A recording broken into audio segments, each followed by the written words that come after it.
आज की वीडियो जो है वो मैंने रात ही शूट करना स्टार्ट कर दी थी। ये रात का एक क्लिप लिया था मैंने। यहाँ पे रात का टाइम है और हम खा रहे थे रात का खाना। आलू और गोश्त का जो सालन है ना वो बनाया हुआ था। और बस मुबीन कह रहा था कि मम्मा मुझे सालन के साथ रोटी नहीं खानी, मुझे बर्गर मंगवा के दें। तो मैंने बहुत ज़्यादा रिक्वेस्ट की कि बेटा 8:30 का टाइम है और बर्गर नहीं मिलेगा। और वहाँ पे क्योंकि इतनी ज़्यादा रश लगा होता है ना और जेंट्स बहुत ज़्यादा होते हैं। मैं बस एक दफ़ा मुबीन के साथ लेने गई थी, उसके बाद तो मैंने तौबा कर ली। एक साइड पे खड़े होके ना तकरीबन आधा पौना घंटा वेट करने के बाद हमें बर्गर मिले। तो मैं ये इसको कह रही थी कि देखो उस दिन इतना रश था, स्पेशल जिस दिन मौसम अच्छा होता है ना उस दिन तो बहुत ही ज़्यादा रश होता है। बस मेरे रिक्वेस्ट करने पर और मैंने इसको कहा कि मैं मुझसे ना सुबह 100 पीस ले लेना, इस टाइम आपने भी स्टोर पे नहीं जाना और मैं भी नहीं जा सकती। तो ये आज यानी नेक्स्ट डे मॉर्निंग का टाइम है। यहाँ पे सफाई वगैरह तो हो चुकी थी और अभी खाना बनने में थोड़ा सा टाइम था, बच्चे नहा रहे थे। मैंने कहा चलिए आज डस्टिंग कर लेती हूँ क्योंकि नेबर से मेरी फ्रेंड्स वगैरह ने भी आना था, कह तो रही थी लेकिन बाद में आई नहीं। तो बस फिर मैंने कहा चले मैं ना डस्टिंग भी कर लेती हूँ, बस ये रहते रह ही जाती है। तो सबसे पहले मैं उन बच्चों और बच्चियों को मुबारकबाद देती हूँ जो 9th क्लास में पास हो गए हैं। और स्पेशल उन बच्चों और बच्चियों को तो बहुत ही ज़्यादा मुबारकबाद हो जो उन्होंने अच्छी पोजीशन ली है। अच्छी पोजीशन तो ए+ ग्रेड ही हो सकता है या ए ग्रेड जो है ना ये अच्छी पोजीशन ही कंसीडर किया जाता है। तो यहाँ पे मेरी भांजी और मेरे भांजे का भी रिजल्ट आया है। हमें भी बहुत ही बेचैनी से इंतज़ार था। मैं सुबह ऊपर आई ना बेसमेंट से उठ के, तो मैंने आते ही नमाज, आप यकीन करें, बाद में पढ़ी क्योंकि मुझे था कि अभी टाइम होगा।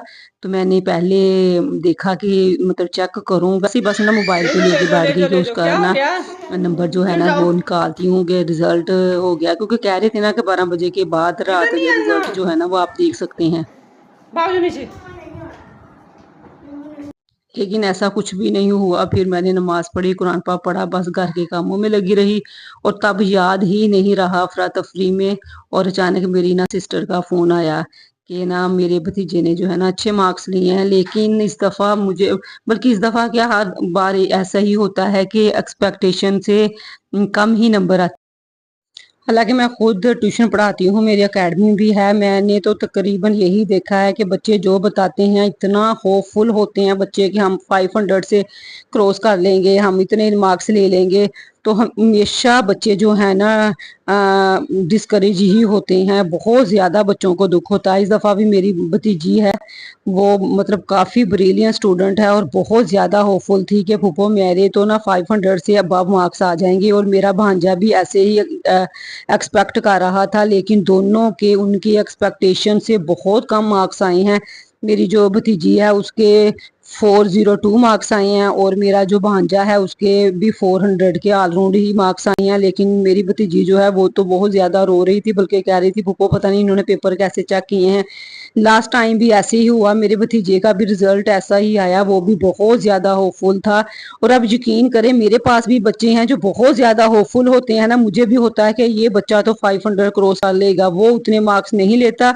और जिसका होता है ना खाए अल्लाह करे ये पास ही हो जाए, तो वो बच्चे इतने ज़्यादा मार्क्स ले लेते हैं। पता नहीं ये क्या है।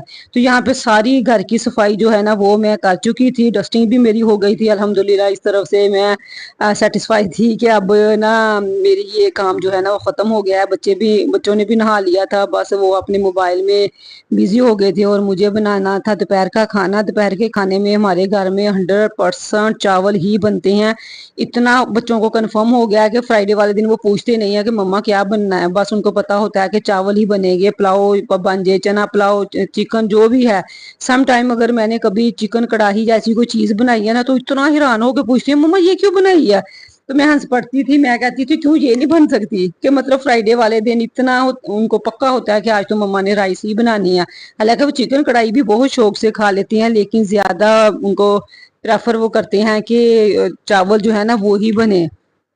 तो बस ना रिजल्ट को लेके मैं भी थोड़ी सी थी। मैंने कहा हालांकि हमारे तो ऐसे नहीं होता था, हम तो जितने मार्क्स, बल्कि हम तो पेपर दे के आते थे ना, और आगे हम फ्रेंड्स बाहर बैठ के ना मार्क्स लगाना शुरू कर देती थी कि ऐसे या इतने, और आप यकीन करें उसी के ऑल अराउंड आते थे। कभी नहीं हमें हुआ था कि नहीं ये तो मार्क्स हमें बहुत कम दे दिए हैं। ऐसे ही होता था, बस 10 या 15 या 20 में ना मार्क्स का जरा डिफरेंस हो जाता था कि नहीं हमने इतने लगाए हैं, इतने कम आ गए हैं।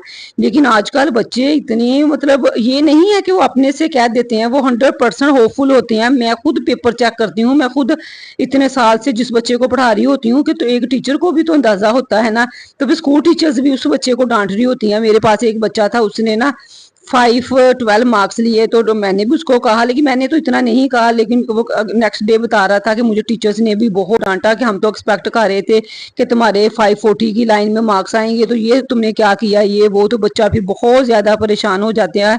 तो लेकिन ये है कि सेपली से तो बेहतर है ना कि चले बच्चे पास हो जाते हैं, लेकिन बच्चों ने जिन्होंने इतनी ज्यादा मेहनत की होती है, फिर वो ऐसे लास्ट पे डिसहार्ड हो, तो फिर तो बहुत ही अफसोस होता है। स्पेशल फिर मेरा तो गवर्नमेंट से भी यही क्या कहते होते हैं मुतालबा है कि प्लीज बच्चों को थोड़े से नरमी से मार्क्स दें, क्योंकि आप जिस लेवल पे बैठ के मार्क्स दे रहे होते हैं ना, बच्चों का तो लेवल ये नहीं है ना। मेरे ख्याल में तो यही होता है, अगर एक पीएचडी किसी प्रोफेसर ने या सर ने की है, तो यहाँ पे ईमान को ना मैंने बड़ी जबरदस्ती पकड़ा। ये क्या करती है, जब से इसने बालों की कटिंग करवाई है ना, इसके माशाल्लाह इतने लंबे बाल थे, तो मैंने ये तब भी पोनी चुटिया वगैरह करते वक्त ना बहुत ज्यादा इरिटेट करती थी मुझे, तो मैंने कटवा दिए इसके बाल। मैंने गुस्से से मैंने कहा कि नहीं बांधने ना तो कटवा लो। ये भी बड़ी खुश होगी कि चलो जी मम्मा काट दी। मैंने बाल तो उसके कटवा दिए कि चलो फिर ना आसानी से कंघी करके ना खुद ही तो पोनी कर लिया करेगी। लेकिन अब ये क्या करती है, अब इसके फैशन ही नहीं खत्म होते। आज भी नहा धो के तो बड़े मजे से, और इसके बाल देखे पोनी की तरह ईमान, इसके बाल देख के ना मुझे गर्मी लगना शुरू हो जाती है। मैं कहती हूँ चलो पीछे पोनी नहीं हो सकती तो इधर से पकड़ के फ्रंट से तो बाल समेट लिया करो ना, तो इसने नहीं समेटे। अब मैं फारिग थी, नमाज वगैरह मैंने जोहर की पढ़ ली है। इसको भी मैंने कहा है कि नमाज पढ़े। मुबीन जो है वो गया जुमा पढ़ने, जुमा तो वैसे हो गया है, पता नहीं वो नीचे खेलने लग गया होगा या नीचे ही होगा वैसे। मैंने कहा चले मैं तो इसकी पोनी करूं। चलो देखो कितनी अच्छी लग रही है पोनी करके, सही है ना, कोई बात नहीं। खैर ये वाला चल आगे ले जाती है। एक तो इसके सच्ची नखरे नहीं खत्म होते। अब ये चलो अच्छा बाद में फिर कर ली तुमने कौन सा। अगर एक पीएचडी या एमफिल प्रोफेसर है या सर हैं या सर हैं, अगर वो पेपर चेक करेगा तो ये थोड़ी है ना कि वो अपने लेवल के हिसाब से पेपर चेक करेंगे। और उनको ये देखना चाहिए कि 9th क्लास का स्टूडेंट है और 16 ईयर्स उसकी एज है, तो उसको कितना का कंसेप्ट होगा। तो मुझे लगता है ये सर जो भी पेपर चेक करते हैं ना, ये बच्चों का लेवल नहीं देखते, ये अपना ही माइंड के हिसाब से पेपर चेक करते हैं। हालांकि टीचर्स जो प्राइवेट स्कूल्स में बच्चों को पढ़ा रही होती हैं, उनका भी इतना लेवल नहीं होता जो मुझे मेरे ख्याल में जिनको ये पेपर थमा देते हैं कि वो चेक करें। और एक पेपर जो 2-2 3-3 साल चेक करेंगे तो फिर तो उसकी चेकिंग में ऐसे ही होगा। फिर लास्ट ईयर मेरा भतीजा था, उसने अपने पेपर भी निकलवाए, यानी वो इतना होपफुल था, इतना होपफुल था। और ये भी हमारे मतलब तालीम का ये भी है कि अगर कोई पेपर निकलवाता है ना, जैसे मेरे भतीजे ने निकाले, और अगर उसमें टीचर्स की या चेकिंग की मिस्टेक्स है ना, तो वो कहते हैं कि नहीं भाई हम नहीं इसको सही कर सकते, ये अब जैसे है ऐसे ही रहेंगी। भैया आप अपनी, अगर आपके पेपर में चेक करने वाले की मिस्टेक्स हैं, उसने अगर बच्चे का क्वेश्चन सही है और उसको मार्क्स नहीं मिले, 10 मार्क्स का क्वेश्चन है, उसने 100% उसका आंसर भी सही दिया है, तो एटलीस्ट आप 8 मार्क्स तो उसको देना। तो मेरे भांजे का वहां पे ऐसे ही हुआ पेपर में, हालांकि जिनके सामने उसके पेपर की रीचेकिंग की गई उसके चेहरे से भी मेरे भाई कहते हैं कि लग रहा था कि मतलब कोई पेपर में किसी ने अच्छी तरह उसका पेपर चेक नहीं किया। लेकिन बस वो उन्होंने यही कह दिया कि हम अब कुछ नहीं कर सकते। अगर आप कुछ नहीं कर सकते तो जब आप रीचेकिंग की फीस लेते हैं तो फिर बोला करें ना कि भाई आप चेक कर लें, हम मार्क्स नहीं देंगे। तो फिर यार इतनी फीस भरने के बाद पेपर चेक किए, एक पेपर चेक करने की ही इतनी फीस थी कि उतनी फीस तब नहीं थी जब एडमिशन भेजा। تو یہ چیز جو ہے نا میرے خیال میں یہ حکومت کو جو ہے نا وہ اپنا نا پیپر چیک کرنے کا جو سسٹم ہے اس کو بہتر بنانی چاہیے۔ تو اسی کے ساتھ ویڈیو کا اینڈ کرتی ہوں۔ ویڈیو اچھی لگے پلیز لائک اور شیئر ضرور کر دیں، چینل پر نہیں ہے تو چینل کو بھی سبسکرائب کر دیں۔ نیکسٹ اچھی سی ویڈیو کے ساتھ دوبارہ ملوں گی، تب تک اللہ حافظ۔